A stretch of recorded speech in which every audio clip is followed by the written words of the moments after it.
전하겠습니다. 오늘 말씀은 예수님의 신성을 입증하기 위해 제시된 본서의 7대 표적 가운데 6번째 표적이 되겠습니다.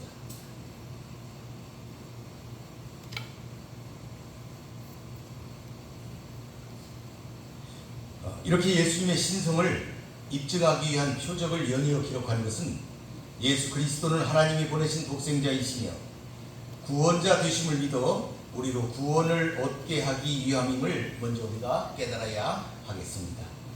예수님은 초막절이 끝난 다음 다시 길을 가시다가 이 사건을 만나게 됩니다.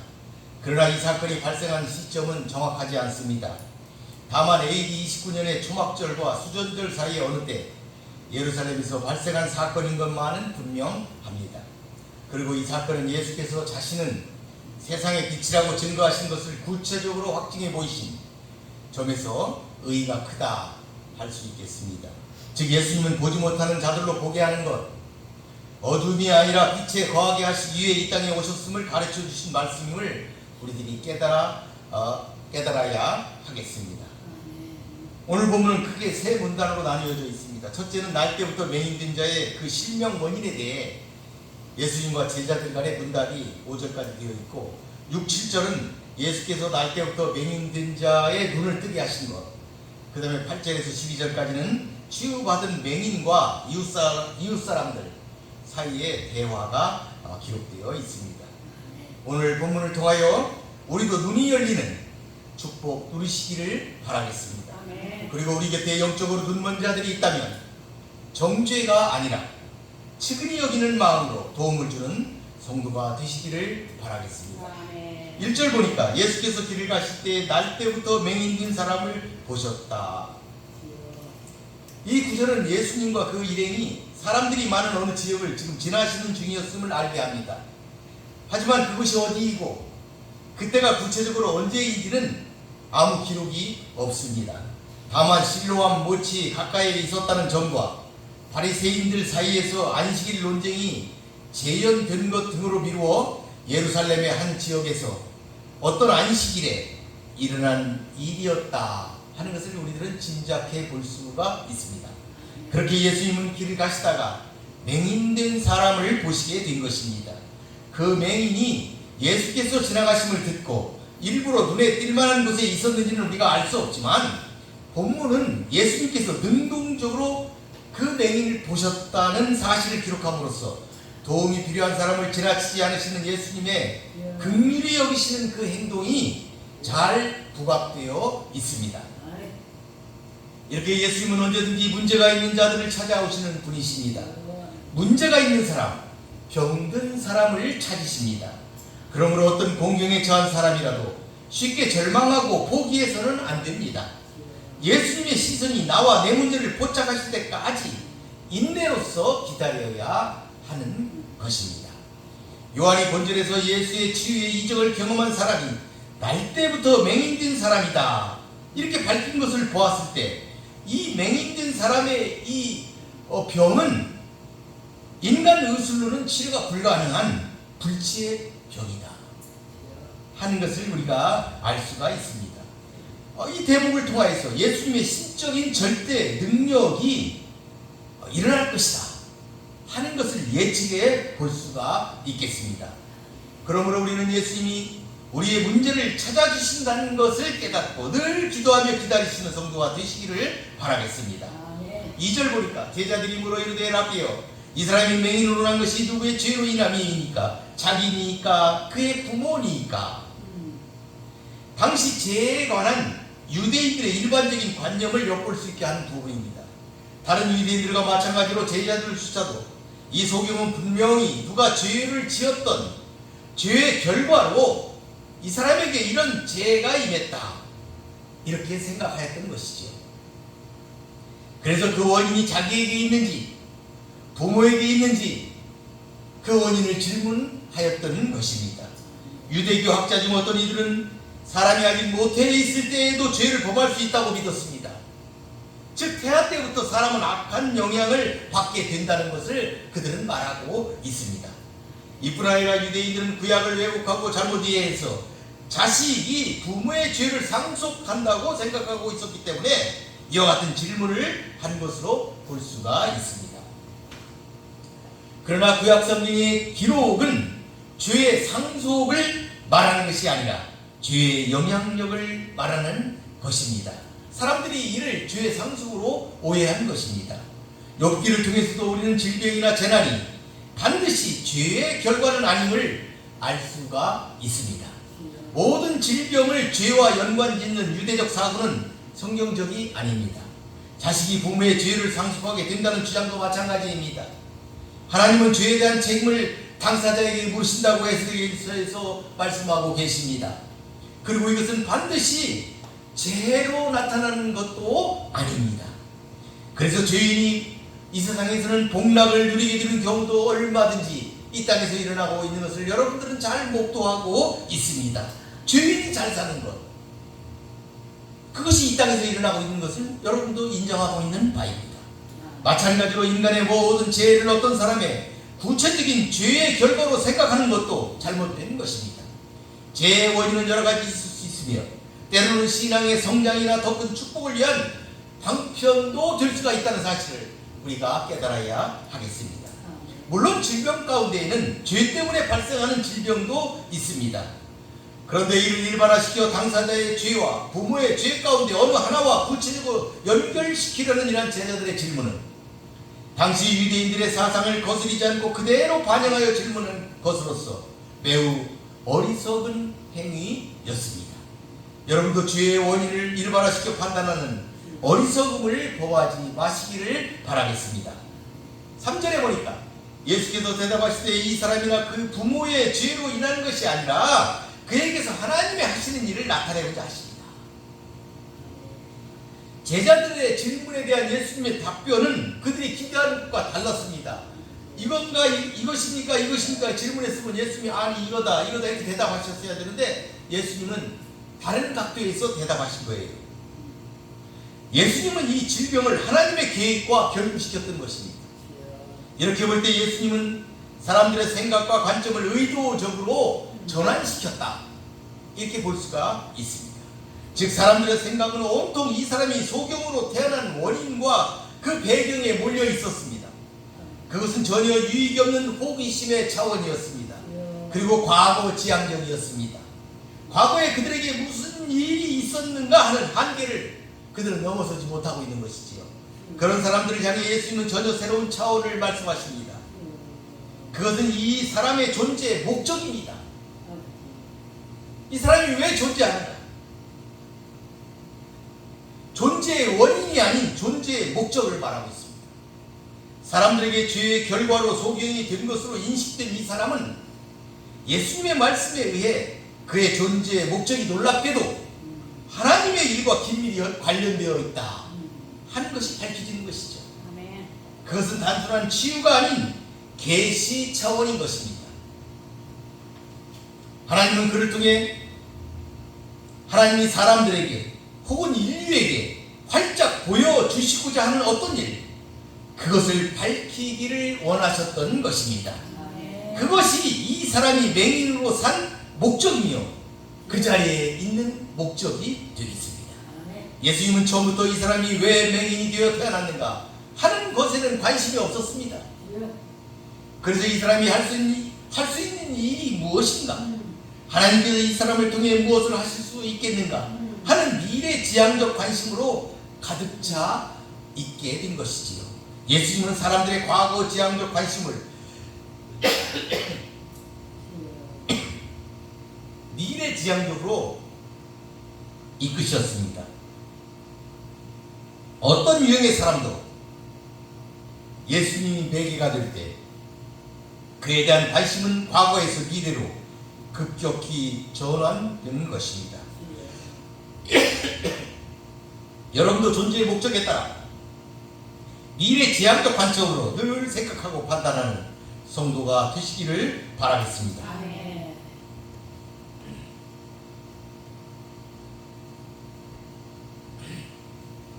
4절에 보니까 때가 아직 낮음에 나를 보내시니 일을 우리가 해야 하리라. 밤이 오리니 그때는 아무도 일할 수 없느니라. 여기 보니까 우리가 해야 하리라 이렇게 기록되어 있는데 우리가 반드시 해야만 한다 하는 의미입니다. 반드시 우리가 해야만 한다.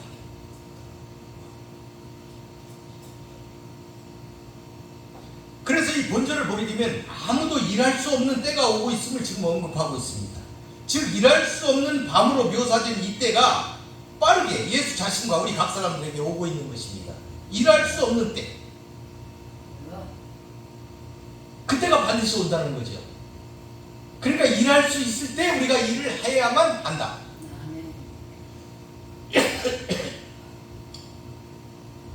이것을 예수님께 적용시키면 이 낮이라는 것은 예수님의 공생의 기간을 얘기하는 것이죠. 밤은 뭐냐? 예수님이 십자가에 달리셔가지고 일할 수 없는 때, 그때를 밤으로 지금 묘사하고 있는 것입니다. 예수님은 자신이 십자가를 져야 할 시간이 가까이 오고 있었음을 알고 계셨던 것이에요. 따라서 예수님의 이 말씀 속에는 조금이라도 시간을 허비할 여유가 없다는 긴박함, 그 긴박함이 그 속에 들어있는 것입니다. 예수의 뒤를 따르는 우리들도 항상 하나님의 일을 하도록 우리에게 주어진 시간이 있습니다. 그렇지만 그 시간은 분명히 제한이 있다는 사실을 자각하고 하나님께서 각자에게 주신 낮이라 할 수 있는 활동할 수 있는 매일 매 순간에 최선을 우리는 다하여야 하겠습니다. 오전에 보니까 내가 세상에 있는 동안에는 세상의 빛이로라. 이 말씀은 분명히 예수님의 지상생애와 관련이 되어 있습니다. 길고 긴 인류의 역사 속에서 예수님께서 세상에 계신 동안은 고작 33년에 불과했습니다. 그나마 공생의 기간은 3년뿐이었습니다. 지극히 찰나적인 시간이었다, 이렇게 말할 수가 있습니다. 그러나 그 빛은, 예수님이 그 짧은 시간에 오셔서 비춘 그 빛은 온 세상을 비추고 온 세상을 변화시키셨습니다. 어두움을 온통 빛으로 바꿔 놓으셨습니다. 빛이 짙은 어두움에 의해 위협받는 것이 아니고 어두움이 빛에 의해 위협받고 물러간 것입니다. 이것이 예수님의 존재의 의미입니다. 예수님께서 이 세상에 존재하는 한 아침 햇빛의 어둠이 사라지듯 그렇게 흑암의 세력은 물러갈 것입니다. 예수님께서는 8장 12절에서도 이미 선포하신 바 있는 나는 세상의 빛이라 라는 선포를 절에서 다시 한번 반복함으로써 사람들로 하여금 자신에게 나와 생명의 빛을 얻도록 초청하고 계신 것입니다. 그런데 이처럼 예수님께서 4절에서 밤과 대조되는 낯을 말하고 이어서 본절에서 자신을 빛의 이미지로 부각시키는 것은 자신의 사역이 단순히 육적 소경, 육신적인 어떤 소경으로 눈을 뜨게 하는 육적 치유자에 국한되지 않음을 보여주기 위함입니다. 예수님은 육신의 병을 치유하는 그것만 가지고 이 세상에 오신 것이 아니다, 이 말입니다. 예수님이 영적 소경을 밝히시는 진정한 의미의 치유자로 이 땅에 오셨다는 것을 지금 말씀하고 있는 것입니다. 영적 소경에서 벗어나 영적 진리를 보는 상태를 8장 12절에서는 세상에 빛이신 예수를 따름으로써 생명의 빛을 얻는 것으로 묘사하셨습니다. 8장 12절을 다시 한번 읽어보겠습니다. 예수께서 또 말씀하여 이르시되 나는 세상의 빛이니 나를 따르는 자는 어둠에 다니지 아니하고 생명의 빛을 얻으리라. 이제 예수님은 또다시 자신이 세상의 빛 되심을 밝히심으로써 사람들로 하여금 자신을 따름으로써 영적 소경의 상태에서 벗어나 생명의 빛을 얻도록 촉구하고 계시는 것입니다. 여러분도 예수님이 생명의 빛 되심을 믿고 따르며 사시기를 바라겠습니다. 9절에 보니까 이 말씀을 하시고 땅에 짐을 뱉어 진흙을 이겨 그의 눈에 바르시고 이르시되 실로암 못에 가서 씻으라 하시니 실로암을 번역하면 보냄을 받았다는 뜻이라. 이에 가서 씻고 밝은 눈으로 왔더라. 여기 보니까 그리고 예수님은 그의 눈 위에 그 진흙을 바르셨다, 이렇게 기록되어 있습니다. 침을 뱉어서 이긴 진흙에는 소경의 눈을 치유할 약효는 없습니다. 그럼 왜 굳이 이 방법을 사용하신 것일까? 그것은 그 소경이 예수님의 말씀을 얼마나 잘 순종하는지를 보기 위함입니다. 즉 이 일은, 그러니까 소경이 눈을 뜨는, 맹인이 눈을 뜨는 이 일은 예수님의 능력과 그 자신의 철저한 순종이 동반된, 그러니까 당사자의 믿음이 결합되어야만 가능한 이적이었습니다. 비단 이때뿐만이 아닙니다. 주의 역사는 언제든지 이와 같은 방식으로 나타납니다. 예수님께서는 지금 소경의 눈을 치료하시기 이전에 그에게서 믿음의 결단을 요구하고 계시는 것입니다. 그리고 예수님께서 땅에다 침을 뱉고 그것으로 질덩이를 만들어 소경의 두 눈에 바른 후 실로암 못에 가서 씻게 하신 것, 그 일을 통하여 자신의 사역의 성격을 암시하려는 의도를 가졌기 때문이다.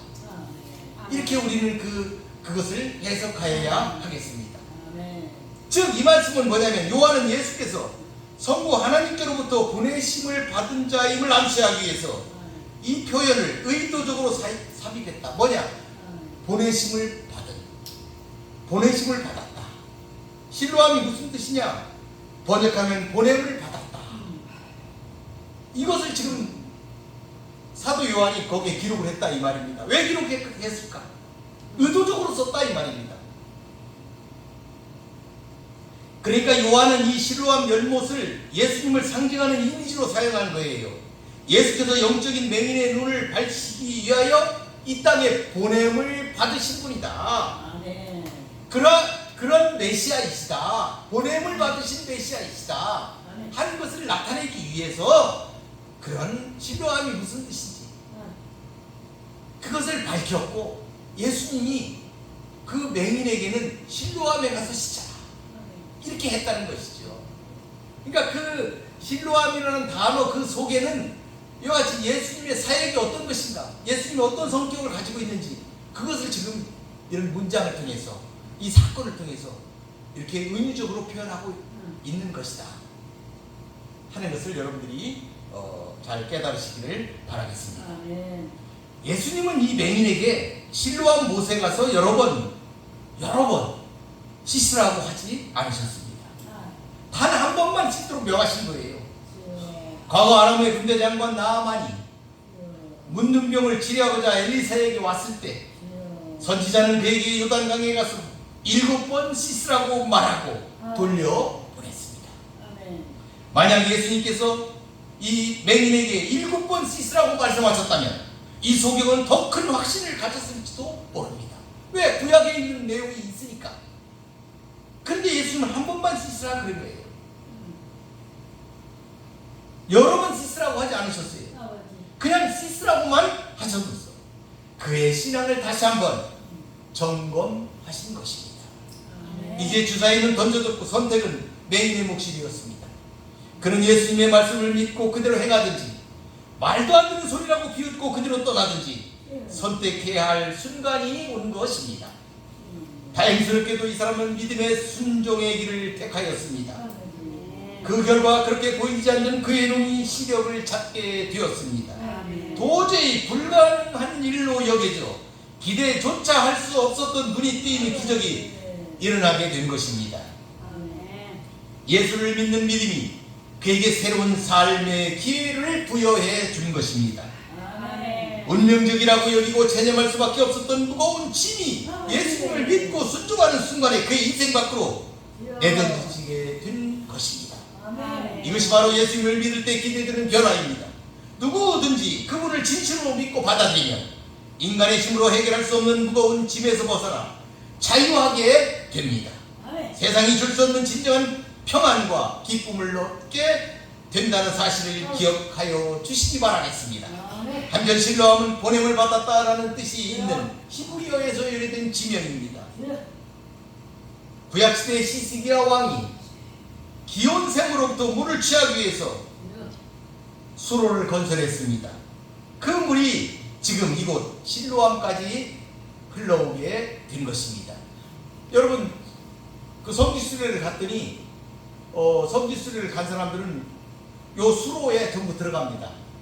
저도 이 수로를 이 바위를 깎아가지고 만든 수로, 땅속에 수로를 걸어봤습니다. 물이 한 이만큼 깊이로 물이 계속 지금도 흐르고 있습니다. 그때 만들어진 히스기야와 함께 만들어진 수로가 지금도 흐르고 있다.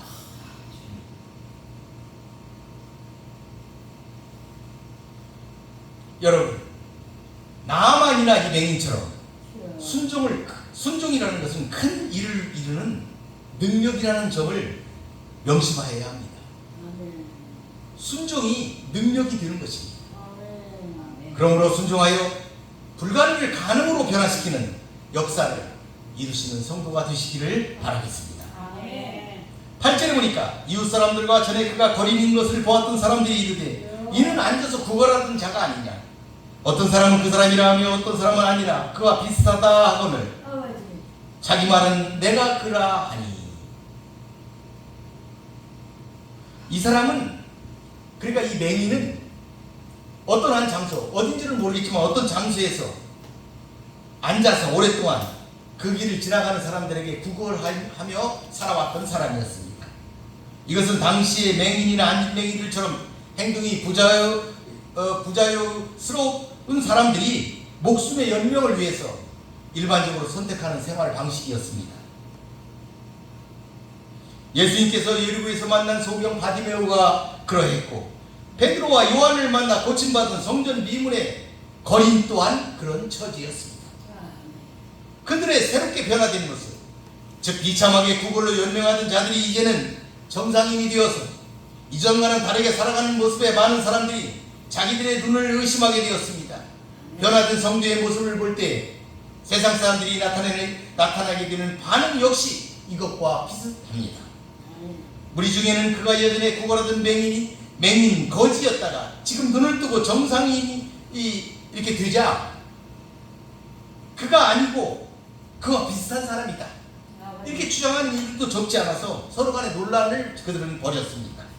그런 와중에 당사자인 이 사람이 주저하지 않고 자신이 바로 그 맹인 거지였음을 분명하게 밝힌 것입니다. 어떻게 밝혔습니까? 내가 그 사람이다. 내가 그 사람이다. 은혜를 받은 성도가 자신을 아는 모든 사람들에게 증거해야 할 말입니다. 부끄러운 과거, 밝히고 싶지 않은 전력일지라도 겸허한 마음으로 밝히는 것은 사람들로 하여금 구원하시는 주의 능력과 예수 안에서 사람이 어떻게 변화될 수 있는지 알게 하는 좋은 기회가 되기 때문입니다. 허물투성이의 과거가 누구에게도 자랑거리가 되지는 못하지만 과거의 자신을 밝힘으로써 그렇게 만들어주신 주님의 능력과 영광을 증거할 수 있게 되는 것입니다. 우리도 변화된 모습으로 주님의 영광을 증거하는 성도가 되시기를 바라겠습니다. 10절에 보니까 그들이 묻되 그러면 내 눈이 어떻게 떠졌느냐.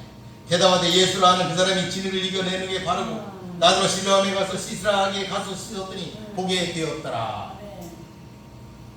이 맹인의 자기 선언으로 인해서 무리들 간의 논란은 끝났어요. 이 사람이 누구냐 하는 논란은 끝났습니다.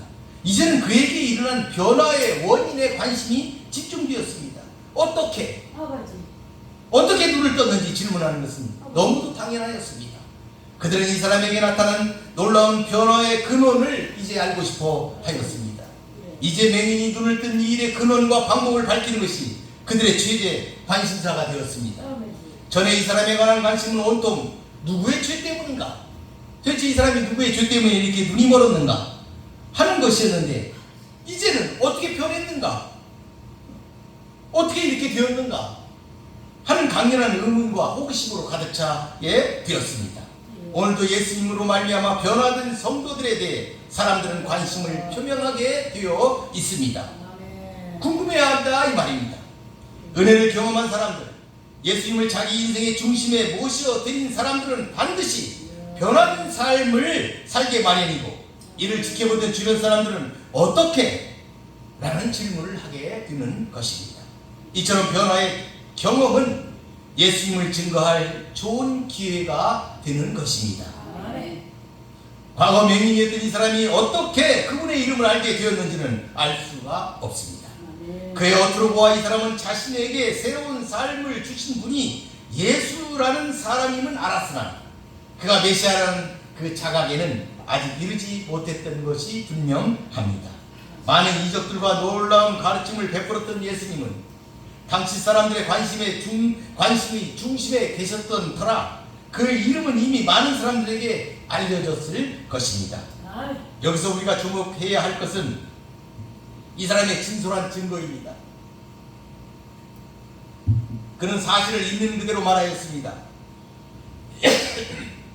그는 예수께서 자신을 고치신 방법과 그 과정 그리고 자신에게 일어난 변화를 가감없이 설명했을 뿐 개인의 의견을 일체 섞지 않았습니다. 증인이 되라는 요구에 직면하고 있는 성도들이 배워야 할 중요한 대목입니다. 많은 사람들이 예수님의 증인으로 살아간다고 말하고 있습니다. 그리고 강단에서 선포도 많이 하고 있습니다. 그때 들어보면 자기 얘기만 하고 있는 경우가 많습니다. 자기의 자랑 그걸 얘기하는 경우가 너무 허다합니다. 하나님의 복음, 예수 그리스도의 복음을 전하는 것이 증인된 사명인데 그대로 예수님이 하셨던 그대로 전하기만 하면 되는 것입니다. 구약에 보게 되면 그런 대목들이 굉장히 많이 나오고 있습니다. 가서 전하라. 가서 전하라 이렇게 말씀하시고 계십니다. 네 얘기가 아니고 내 말을 가서 그대로 전해라. 모세에게는 누구에게 이렇게 전하라 했습니까? 바로에게 전해라. 어떤 말을? 하나님이 말씀하신 그대로 가서 전해라. 전하면 되는 거예요. 자기 말을 섞을 필요가 없습니다. 그게 증인이 살아가야 할 방법입니다. 우리도 그 사실 그 자체만을 증거해야 합니다. 그분이 내게 어떻게 하셨으며 내가 어떻게 순종하였고 그 결과가 어떻게 나타나는지 사실대로 말하는 것이 증인이 취할 합당한 태도입니다. 여러분도 그렇게 증언하시는 증인이 되시기를 바라겠습니다. 12절에 보니까 그들이 이르되 그가 어디 있느냐 이르되 알지 못하노라 하니라.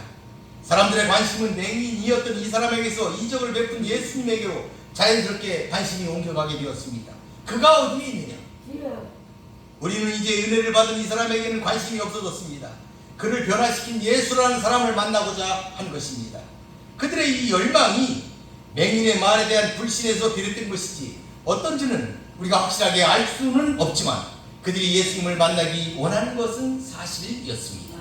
이렇게 예수님께서는 언제든 사람들의 관심을 자신에게로 향하게 하십니다.